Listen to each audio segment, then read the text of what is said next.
o versículo 13 do capítulo 2 da carta do apóstolo Paulo para Tito. O que está escrito neste versículo? Eu tenho certeza que alguns aqui sabem de cor. Podem falar comigo? Aguardando a bendita esperança e a manifestação da glória do nosso grande Deus e Salvador, Cristo Jesus.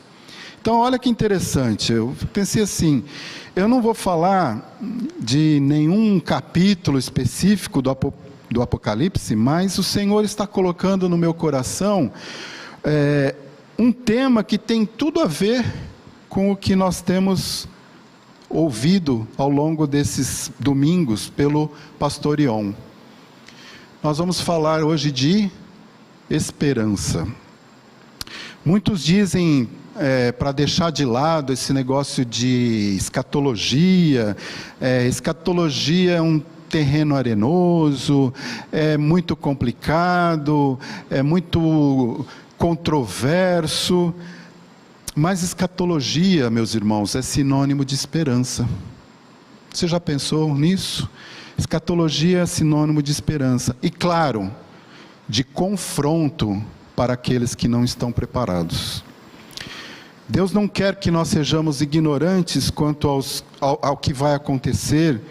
Ele quer tirar de nós toda a ansiedade e nos dar aquela paz que excede todo entendimento. Essa paz que excede todo entendimento, ela só é possível quando nós entregamos toda a nossa vida nas mãos de Deus e buscamos o conhecimento e o entendimento das coisas espirituais. Vou repetir, escatologia é sinônimo de esperança e de confronto para aqueles que não estão preparados. Pense nisso. E aí o pastor Ion, todos os domingos, ele diz que o livro do Apocalipse não é para nos trazer medo, né? Tem gente que tem medo, não gosta de ler o Apocalipse porque fica com medo de tudo aquilo que vai acontecer, né? Tudo aquilo que está narrado lá. E praticamente todo domingo o pastor Ion nos lembra aquilo que está escrito lá no verso 3 do capítulo 1, que diz assim: bem-aventurados aqueles que leem e aqueles que ouvem as palavras da profecia e guardam as coisas nela escritas, pois o tempo está próximo. Então nós podemos nos considerar felizes, bem-aventurados, porque nós estamos aqui na IPBI, lendo e ouvindo as palavras proféticas desse livro. E aí vocês viram no carnaval, né, teve aquele evento, sei lá como que a gente pode chamar, entre aquelas duas cantoras, né? Uma cantora falando do Apocalipse e do arrebatamento, a outra falando do Acopalipse lá, nem entendi direito, ela não conseguiu falar a palavra correta, né? E eu quero confessar aos irmãos aqui, preciso falar para os irmãos, que eu só fiquei sabendo deste evento na terça-feira à noite, na reunião de oração, quando o pastor Ion mencionou esse fato. Aí eu cheguei em casa e fui ver o que tinha acontecido. Então, eu queria dizer para vocês o seguinte: a minha mensagem de hoje, ela já estava pronta antes de eu saber. Na terça-feira, quando eu estava aqui na reunião de oração, ela já estava pronta. E aí, assim, não tem nada a ver com aquilo que aconteceu lá, tá? Mas, de repente, quem sabe o Senhor já estava me preparando por conta disso. Eu não sei dizer para vocês. Mas voltando lá para a carta a Tito, nela o apóstolo Paulo, ele está dando algumas instruções quanto às qualificações dos presbíteros. Ele adverte contra os falsos mestres, os falsos profetas. Aí ele também admoesta sobre a vida cristã dos homens, das mulheres, dos idosos, dos moços. E aí eu queria que você lesse comigo, vou pedir para o Edu projetar lá, Tito capítulo 2, dos versos 11 a 14. Tito 2:11 diz assim: porquanto a graça de Deus se manifestou salvadora a todos os homens. Vejam, A manifestação salvadora de Deus se manifestou a todos os homens, ou seja, está disponível, meus irmãos, para quem quiser. O amor de Deus na pessoa do Senhor Jesus, pela graça e de graça para quem quiser. Continuando no verso 12: educando-nos para que, renegadas a impiedade e as paixões mundanas, vivamos no presente século, sensata, justa e piedosamente, aguardando a bendita esperança e a manifestação da glória do nosso grande Deus e Salvador, Cristo Jesus, o qual a si mesmo se deu por nós, a fim de remir-nos de toda iniquidade e purificar para si mesmo um povo exclusivamente seu, zeloso de boas obras. Eu considero esses versículos aqui, nós temos um resumão do fantástico plano de Deus para a humanidade. Primeiro, como nós vimos, eu enfatizei, a salvação é para todos os homens pela graça de Deus, através do Senhor Jesus que nos remiu. Ou seja, Ele pagou o preço do nosso pecado lá na cruz. E a outra coisa que eu gostaria de enfatizar aqui esta noite é que nós estamos aguardando a bendita esperança e a manifestação da glória do nosso grande Deus e Salvador, Cristo Jesus. Mas afinal de contas, eu te pergunto, qual é a bendita esperança do crente? Lá no Evangelho de João, no capítulo 14, o Senhor Jesus diz assim: não se turbe o vosso coração, credes em Deus, credes também em mim. Na casa de meu Pai há muitas moradas, se não fosse assim, eu vou-lo teria dito, pois vou preparar-vos lugar. E quando eu for e vos preparar lugar, voltarei e vos receberei para mim mesmo, para que onde eu estou, estejais vós também. João 14 foi um dos primeiros capítulos que eu decorei quando eu tinha mais ou menos uns 10, 11 anos. Eu ganhei uma estrelinha, que a gente tinha concurso de decorar na escola dominical. Talvez alguns de vocês aí tenham passado por isso. Eu nunca mais esqueci, João 14, 1. E lá em Atos, capítulo 1, verso 11, enquanto o Senhor subia para o céu, os anjos disseram para aqueles discípulos dele: varões galileus, por que estáis olhando para as alturas? Esse Jesus, que dentre vós foi assunto ao céu, virá do modo como o vistes subir.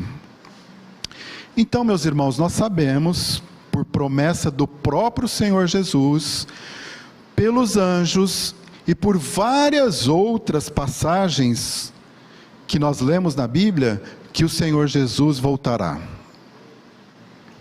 Eu ouvi uns améns assim, muito... amém! Ele vai voltar, Ele vai voltar.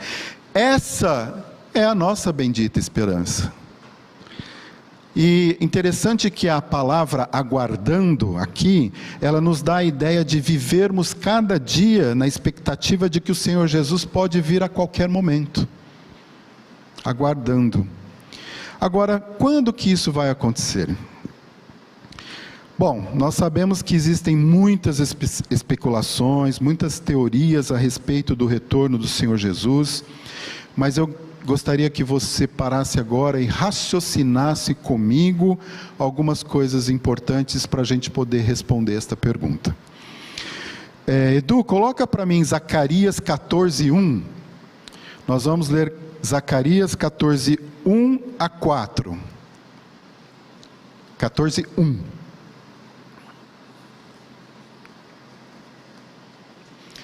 Eis que vem o dia do Senhor, em que os teus despojos se repartirão no meio de ti, porque eu ajuntarei todas as nações para a peleja contra Jerusalém, e a cidade será tomada, e as casas serão saqueadas, e as mulheres forçadas. Metade da cidade sairá para o cativeiro, mas o restante do povo não será expulso da cidade. Então sairá o Senhor e pelejará contra essas nações, como pelejou no dia da batalha. Naquele dia, presta atenção, naquele dia estarão os seus pés sobre o Monte das Oliveiras, que está defronte de Jerusalém para o oriente. O Monte das Oliveiras será fendido pelo meio, para o oriente e para o ocidente, e haverá um vale muito grande. Metade do monte se apartará para o norte e a outra metade para o sul. Vejam, meus irmãos, texto do Antigo Testamento, escrito pelo profeta Zacarias. Esse texto está nos dizendo que vem um dia chamado Dia do Senhor, em que ele virá e os seus pés estarão sobre o Monte das Oliveiras. Todos concordam que isso é um evento, algo físico, algo que vai acontecer, não tem como ser diferente. Ok? Agora acompanhem comigo, peço para vocês lerem comigo lá em 1 Tessalonicenses, Edu, 1 Tessalonicenses 4, nós vamos ler de 13 a 18. Primeira carta de Paulo aos Tessalonicenses. Não queremos, porém, irmãos, que sejais ignorantes com respeito aos que dormem, para não vos entristecerdes como os demais que não têm esperança. Olha a esperança aí, tema da nossa meditação de hoje, né? Então, Paulo explicando o que vai acontecer e dizendo isso para que eles não sejam ignorantes nesse assunto. Ou seja, em relação aos que morreram, aos que dormem. 14. Pois se cremos que Jesus morreu e ressuscitou, assim também Deus, mediante Jesus, trará em sua companhia os que dormem.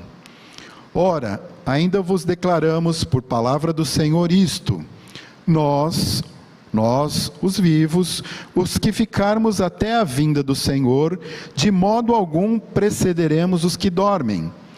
Porquanto o Senhor mesmo, dada a sua palavra de ordem, ouvida a voz do arcanjo e ressoada a trombeta de Deus, descerá dos céus, e os mortos em Cristo ressuscitarão primeiro. Depois nós, os vivos, os que ficarmos, seremos arrebatados juntamente com eles. Presta atenção, meus irmãos.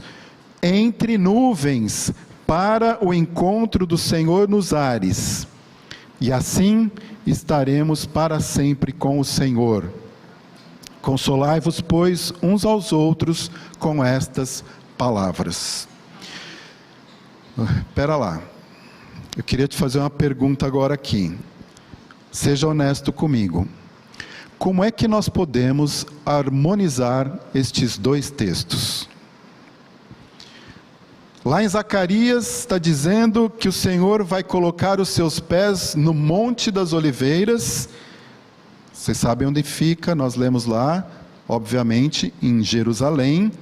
Mas o apóstolo Paulo está dizendo que nós vamos nos encontrar com ele nos ares, nas nuvens.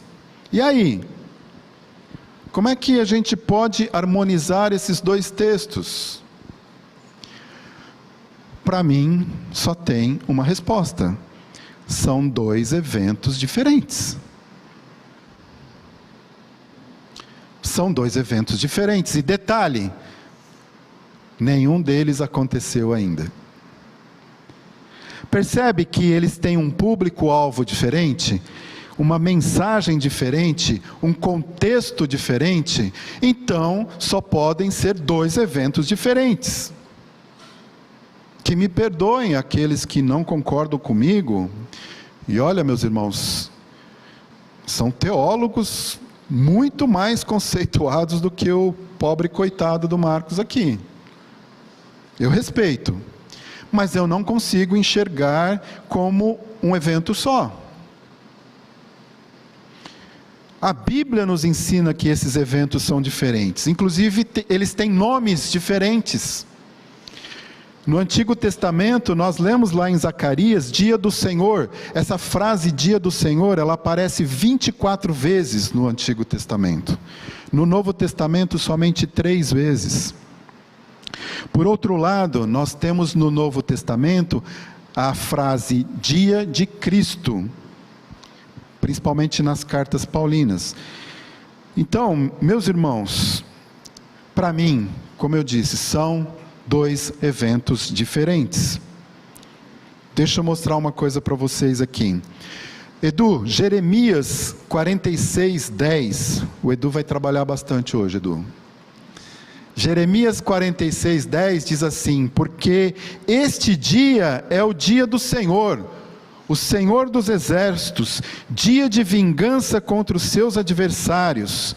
A espada devorará, fartar-se-á e se embriagará com o sangue deles, porque o Senhor dos exércitos, tem um sacrifício na terra do norte, junto ao rio Eufrates. Agora, Edu, por favor, Amós 5:18. Esse texto é muito forte, prestem atenção. Ai de vós que desejais o dia do Senhor. Para que desejais vós os dias do Senhor?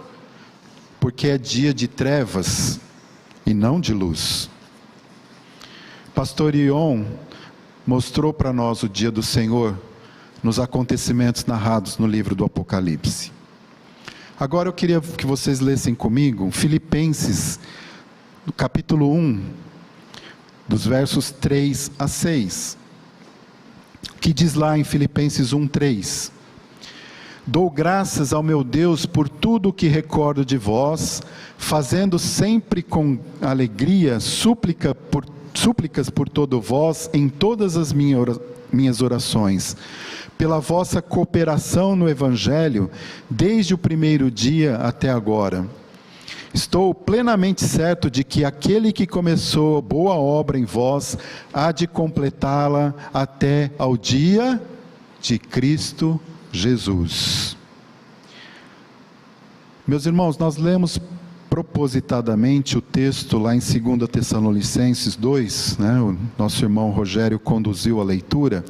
Esse texto fala claramente sobre o arrebatamento. Edu, eu não sei se você tem aí a ACF, Almeida Corrigida e Fiel. Eu queria projetar o 2 Tessalonicenses 2, 1 e 2. Se não tiver, coloca na RA mesmo, não tem problema. Só para a gente relembrar o texto que nós já lemos aqui hoje. 2 Tessalonicenses 2, versos 1 e 2. Diz assim: ora, irmãos, rogamo-vos pela vinda de nosso Senhor Jesus Cristo e pela nossa reunião com Ele, que não vos movais facilmente do vosso entendimento, nem vos perturbeis, quer por espírito, quer por palavra, quer por epístola, como de nós, como se o dia de Cristo estivesse já perto. Então vejam bem, o dia do Senhor, ele se refere ao dia da ira de Deus e do seu julgamento sobre este mundo. O dia de Cristo não tem nada a ver com a ira ou com o julgamento sobre a terra. Pelo contrário, o dia de Cristo é o dia em que a igreja vai se reunir com o seu Senhor e seu Salvador nos ares, como nós lemos aqui. E como nós vimos lá em 1 Tessalonicenses 4,17, e assim estaremos para sempre com o Senhor.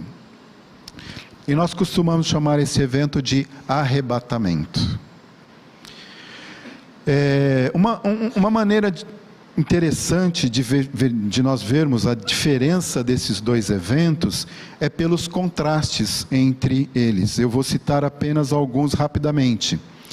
Olha só, no dia de Cristo, nós temos o traslado de todos os crentes. Marcos, o que é isso?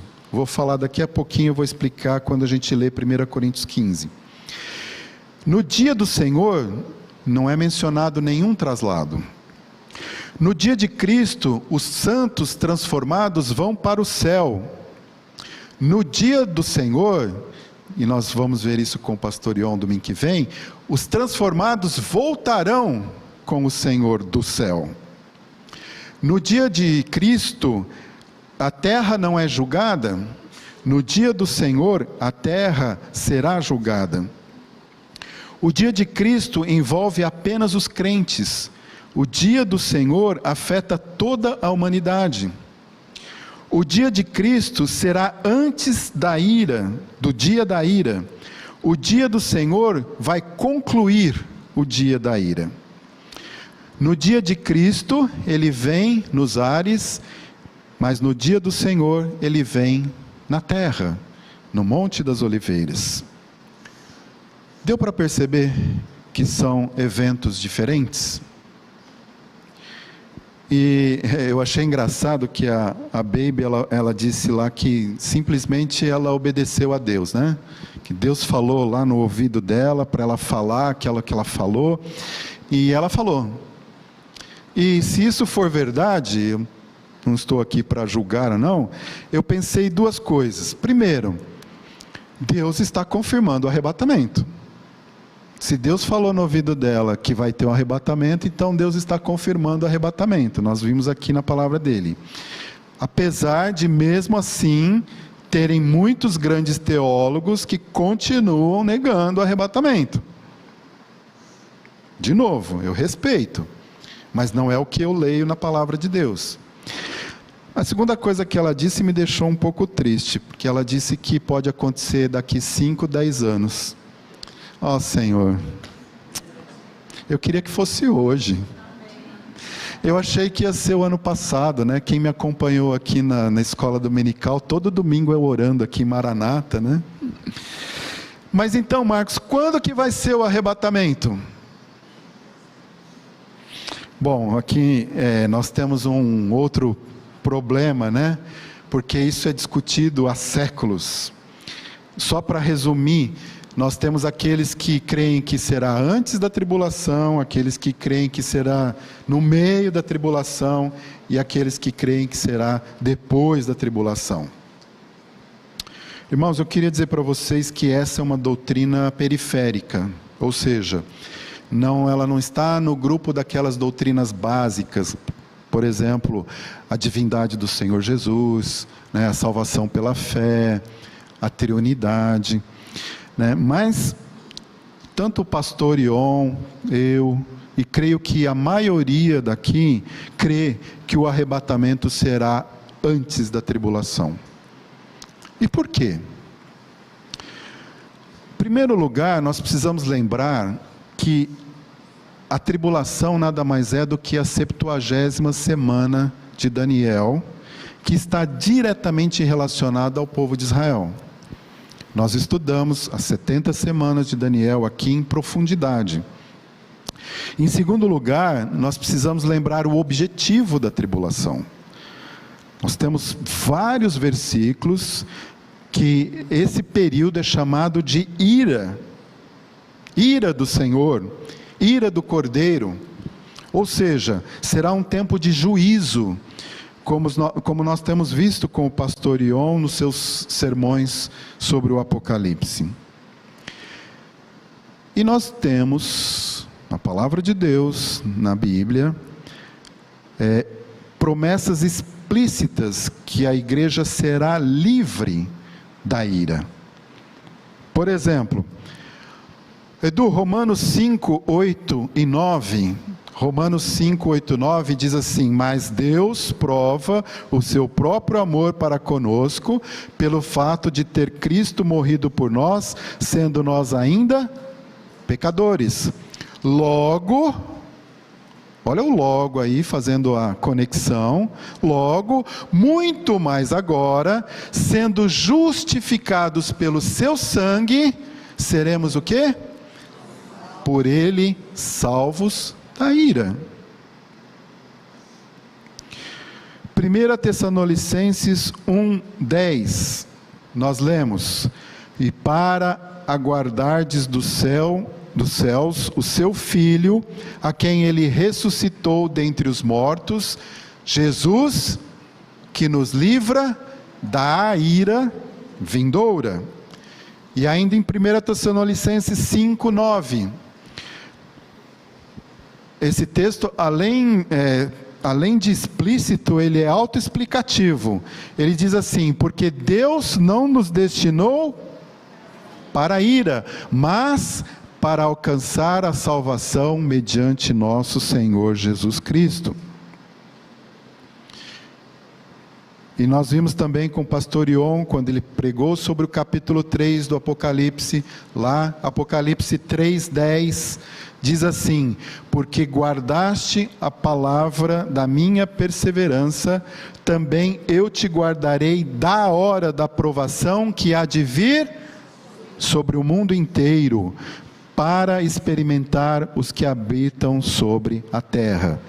Eu não sei se você percebeu, mas todos esses textos, nós vimos aqui, todos esses textos utilizam a preposição da, e não a preposição na. E também quando o pastor Ion falou, no seu sermão sobre o Apocalipse 4, nós vimos ali, capítulo 3, as 7 cartas, e aí no capítulo 4, verso 1, começa de que jeito? Depois destas coisas, que coisas? As que ele relatou no capítulo 3, falando para a igreja. Olhei, eu estou em Apocalipse 4:1, Edu. Depois destas coisas, olhei, e eis não somente uma porta aberta no céu, como também a primeira voz que ouvi, como de trombeta, ao falar comigo, dizendo: sobe para aqui, e te mostrarei o que deve acontecer depois destas coisas. Uma clara figura do arrebatamento aqui. João é arrebatado, sobe para aqui, e depois disso, meus irmãos, a igreja só vai ser mencionada no livro de Apocalipse novamente, lá no capítulo 19.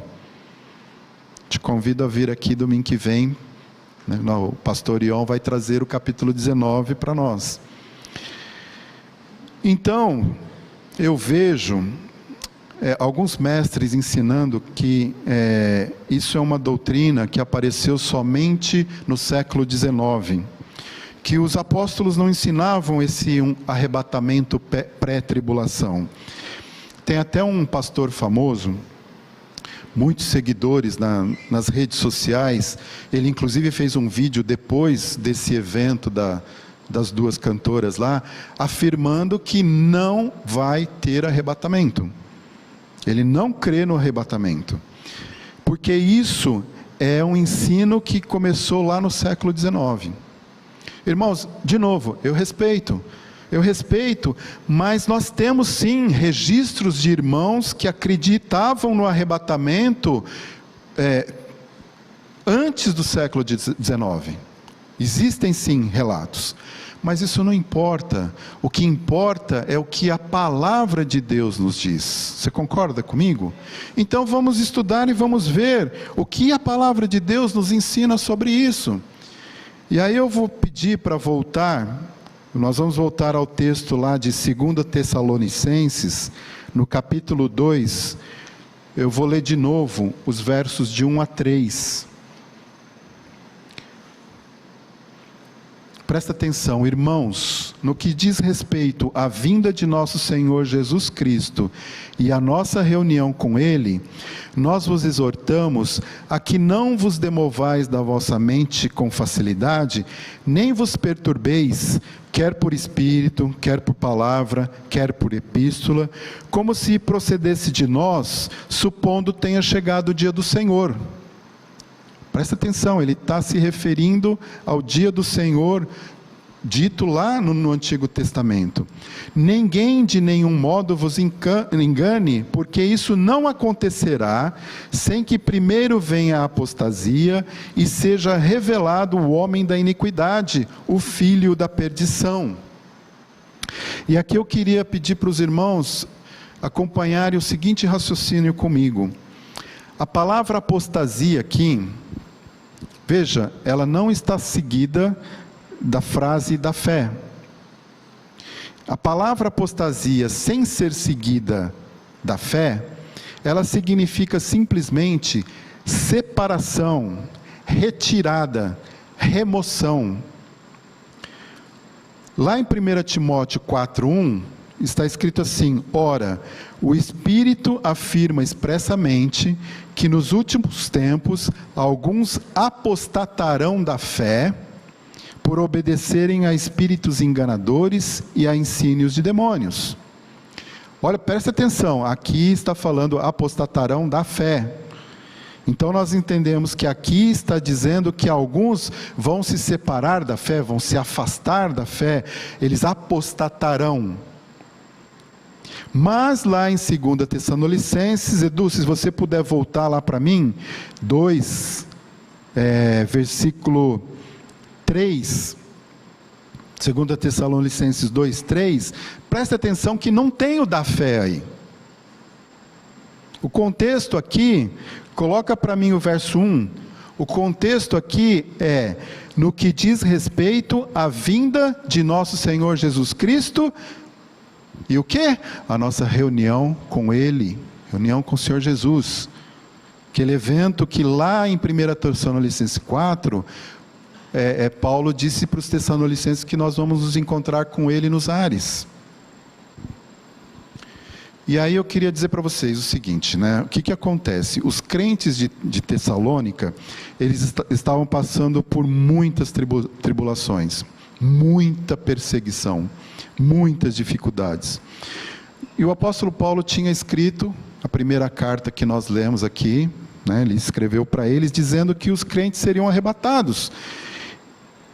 E que ele diz até que o conhecimento disso era consolo para eles. Mas eles estavam passando por tantas tribulações que eles estavam aflitos. Será que já veio o dia do Senhor e nós ficamos? Aí o apóstolo Paulo resolve então escrever uma segunda carta para eles dizendo: calma, irmãos, ninguém de nenhum modo vos engane, porque isto não acontecerá sem que primeiro venha a remoção. Eu vou ser ousado aqui, vou traduzir aquela palavra apostasia por arrebatamento. Por que eu posso dizer isso? E aí continua o texto: e seja revelado o homem da iniquidade, o filho da perdição. Por que eu posso dizer isso? Porque é o contexto que vai me dizer o significado da palavra. Essa palavra tem vários significados. E aqui não está falando o que é apostasia da fé. Mas o contexto aqui é no que diz respeito à vinda de nosso Senhor Jesus Cristo e a nossa reunião com Ele. São poucos teólogos que interpretam este texto dessa forma que eu estou passando para vocês. Mas eu conheço muitos sérios estudiosos do grego, da qual eu estudei e estou passando isso para vocês. Outra coisa, vejam que o apóstolo Paulo escreveu para a igreja de Corinto, na sua primeira carta. Edu, 1 Coríntios 15, os versos 51 e 52. O que o apóstolo Paulo escreveu ali? Eis aqui vos digo um mistério. Um mistério, meus irmãos, é alguma coisa que está sendo revelada por Deus, diretamente por Deus, que ainda não era conhecida. Então ele está dizendo aqui, olha, vou dizer para vocês um mistério. Na verdade, nem todos dormiremos, mas todos seremos transformados. No momento, assim num abrir e fechar de olhos, ante a última trombeta, porque a trombeta soará e os mortos ressuscitarão incorruptíveis. Como que termina aí? E nós seremos transformados. Irmãos, claramente eu vejo aqui o apóstolo Paulo com a esperança iminente da volta do Senhor Jesus para os seus, naquele tempo mesmo em que ele estava vivendo. Ele diz: nós vamos ser transformados.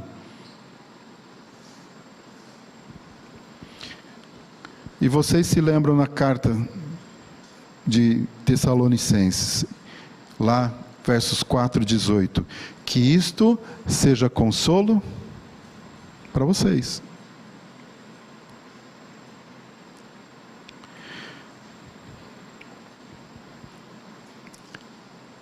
Não tem sentido para mim ser consolo, como Paulo disse para os Tessalonicenses, a esperança ser bendita, como ele disse para Tito, se nós tivermos que passar por todos os sofrimentos da tribulação.